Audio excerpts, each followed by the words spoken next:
वो लड़की चिल्लाकर उठती है, क्या हुआ इतनी रात को, क्यों ये लोग शोर मचा रहे हैं। ये रोने लगती है, चिल्लाने लगती है, दांत के निशान दिखाई देते हैं कि बेड पर, उनके खाट पर चढ़कर बच्ची के पैर को उसने काट लिया। बारिश का मौसम आ रहा है और ऐसे में कीड़े, बिच्छू, सांप, ऐसे जो जीव जंतु हैं उनके निकलने का जो समय है वो आ चुका है और ऐसे में खतरे भी लगातार बढ़ भी रहे हैं, जिसे देखते हुए लोग तरह तरह की सावधानियां बरतते भी हैं। लेकिन तमाम सावधानियों के बाद में भी कभी कभी जी के काल बन जाते हैं ये सारे के सारे जो जहरीले जीव जंतु हैं। ऐसे समय में एक ऐसा ही एक दर्दनाक मामला सामने आया है छत्तीसगढ़ के बिलासपुर से, जहां पर एक लड़की 15 साल की अपनी मां के साथ सोई हुई होती है और रोज़ाना की तरह वो अपने मां के साथ एक खाट पर सोई थी और रात के करीब 1:30 बजे रहे होंगे। इसी दौरान में अचानक से उसके पैर पर कुछ चुभने की उसको महसूस होता है कि उसके पैर पर कोई चीज़ चुभी हुई है। फिर अचानक से देखते ही देखते वो वहाँ पर, जहाँ पर ये सारी चीज़ चुभी थी, वहाँ पर जलन करने लगता है। वो लड़की चिल्लाकर उठती है और रोने लगती है। इसी दौरान में उसकी माताजी भी उठ जाती है और वो घबरा जाती है कि बच्ची तो अभी सोई थी और अचानक से कैसे उठ गई और रो क्यों रही है।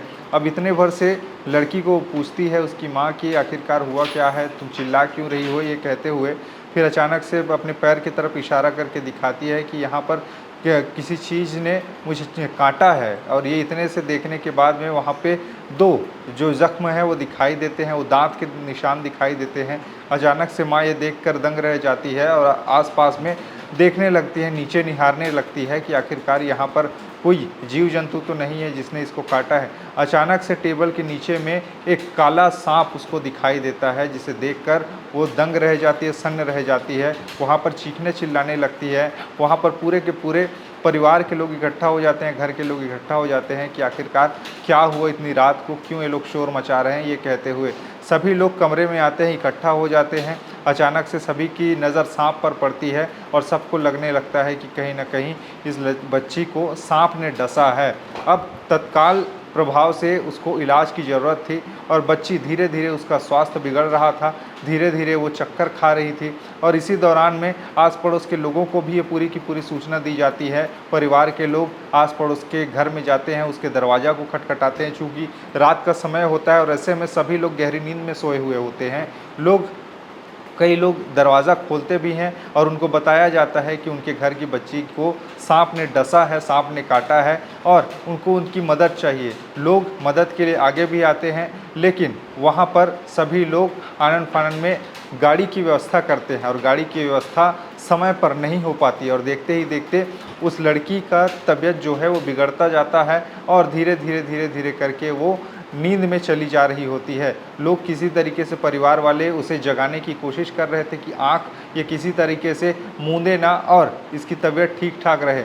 जैसे तैसे करके गाड़ी की व्यवस्था गांव वाले करते हैं, परिवार वाले करते हैं। बातचीत करने के बाद में तब तक काफ़ी देर हो चुकी होती है। बच्ची को गाड़ी में बिठाया जाता है, उसमें रख के उसे अस्पताल ले जाने की कोशिश होती है, लेकिन आधे रास्ते में ही बच्ची प्राण त्याग देती है, उसकी मौत हो जाती है। जब अस्पताल में डॉक्टर उसके नब्ज़ को टटोल के देखते हैं तो बताते हैं कि ये तो आधे रास्ते में ही प्राण त्याग चुकी है, इस दुनिया में नहीं है। अब इतना सुनने भर के मात्र से परिवार वाले रोने लगते हैं, रो रो कर उनका बुरा हाल हो जाता है, क्योंकि 15 साल की उसकी फूल सी बेटी जो स्कूल में पढ़ाई करती थी, घर की एक चिराग थी और सभी को हंसते मुस्कुराते रखती थी और ऐसे में उसका एकाएक चले जाना सबको गहरे सदमे में डाल दिया है। मामला है बिलासपुर के मस्तूरी थाना क्षेत्र अंतर्गत का, जहां पर एक गांव ठाकुर देवा नाम का, वहां पर की घटना बताई जा रही है, जहां पर एक बच्ची को बीते दिन सांप ने डस लिया जब वो रात में अपनी मां के साथ में सो रही होती है और उसे जब किसी चीज़ के काटने की आभास होती है तो उठकर बैठ जाती है, रोने लगती है, चिल्लाने लगती है। माताजी वही उठती है, उसके बाद में नीचे देखने के बाद में सांप उसको दिखाई देते हैं और परिवार के लोग सन्न रह जाते हैं कि ये कैसा हो गया। अब उस घटना के बाद में पूरे के पूरे परिवार में मातम है, क्योंकि एक छोटी सी बच्ची अपने भविष्य को लेकर काफ़ी ज़्यादा सक्रिय थी, सजग थी कि आगे चलकर कुछ करेगी, लेकिन आधे रास्ते में 15 साल की उम्र में ही उस बेटी नंदिनी पटेल ने इस दुनिया को अलविदा कह दिया। परिवार वाले मातम मना रहे हैं कि आखिरकार ऐसा कैसे हो गया और इसके पीछे कहीं ना कहीं जो कारण था वो सांप का घर में प्रवेश करना था, जिसको लेकर उनको पता ही नहीं था कि उनके घर में कोई सांप घुसा है और उनके बेड पर, उनके खाट पर चढ़कर बच्ची के पैर को उसने काट लिया, डस लिया, जिसके बाद में उसकी तबीयत बिगड़ गई। सांप उसके बाद में नीचे चला गया। नीचे जाने के बाद में टेबल के कोने में जाके, नीचे में घर के कोने में छुपा था, लेकिन लोगों की उस पर नज़र पड़ गई कि यहाँ पर ये बैठा है, जिसे पकड़ा गया बाद में। लेकिन उस बच्ची को डसने के बाद में वो सांप वहीं पर रहा टेबल के नीचे में ही, लेकिन उस बच्ची की जान को बचाया नहीं जा सका। उचित उपचार उसको समय पे नहीं मिल पाया, क्योंकि गाड़ी समय पर सुविधा उसको उपलब्ध नहीं हो पाई, यानी कि साधन वहाँ पर मिल नहीं पाया अस्पताल में ले जाने के लिए।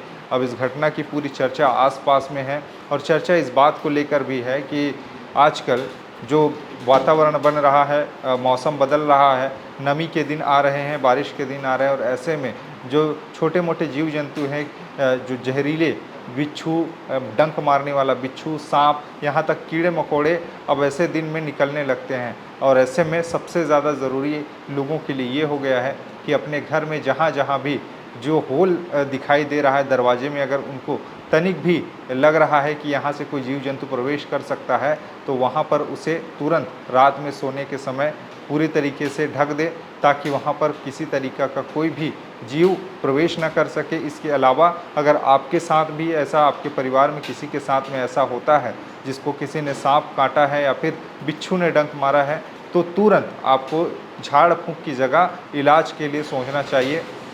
तुरंत ही आपको गाड़ी बुकिंग कर लेनी चाहिए, तुरंत एम्बुलेंस को आपको कॉल करना चाहिए। एम्बुलेंस को आने में हो सकता है थोड़ी लेट हो सकती है, इसीलिए सबसे ज़रूरी बात यह है कि आप अपने साधन से ही आसपास की गाड़ी को देखें, और तुरंत खुद के ही गाड़ी बुकिंग करने के बाद, या अपने पास जो साधन उपलब्ध है उसी के आसरे ही आप अस्पताल तक के जाएं। लेकिन एम्बुलेंस का वेट मत कीजिए ऐसे मामलों में, क्योंकि जहर एक बार फैलने के बाद में धीरे धीरे करके वो खून में प्रवेश करता है, खून की कोशिकाओं को नष्ट करने लगता है। उसके बाद में वो सीधे हार्ट पर अटैक करता है, जिसके बाद में उसकी जो दिमागी स्थिति है वो कमज़ोर होने लगती है, और धीरे धीरे करके जो मरीज है वो बेहोशी के आगोश में चला जाता है, जिसके बाद में उसकी मौत हो जाती है। तो ऐसे में आपको अगर कभी कोई सांप काट ले, आपके आस पड़ोस में ऐसा कोई मामला आ जाए, तो बिल्कुल इस चीज़ की सावधानी बरतिए, और ऐसे चीज़ों से सावधान रहिए, सतर्क रहिए, क्योंकि कभी कभी एक के सदस्य के जाने के बाद में पूरा परिवार टूट जाता है, पूरा परिवार बिखर जाता है। और इस केस में नंदिनी पटेल अब इस दुनिया में नहीं है। उस बच्ची की उम्र महज 15 साल की थी, जो अब इस दुनिया में नहीं है। परिवार वालों का रो रो कर बुरा हाल है। लेकिन आप लोग ऐसे चीज़ों से सावधान रहिए, सतर्क रहिए। बारिश का मौसम है, और घर को, अपने दीवारों को, या फिर कहीं भी ऐसे सुरक्षित जगह को साफ़ सफाई करके रखिए जहाँ पर कोई भी जीव जंतु ना आए। और घर में साफ़ सफाई के अलावा जहाँ जहाँ पर आपको लगता है कि यहाँ से कोई चीज़ें प्रवेश कर सकती हैं, उस सब चीज़ों को बंद करके रखिए, ताकि ऐसी घटना दोबारा किसी घर के साथ में ना हो। खैर, इस मामले में आपके विचार क्या हैं नीचे बताइएगा। बाकी खबरें और भी है, जिसके लिए बने रहिए TI छत्तीसगढ़ के साथ में। नमस्कार।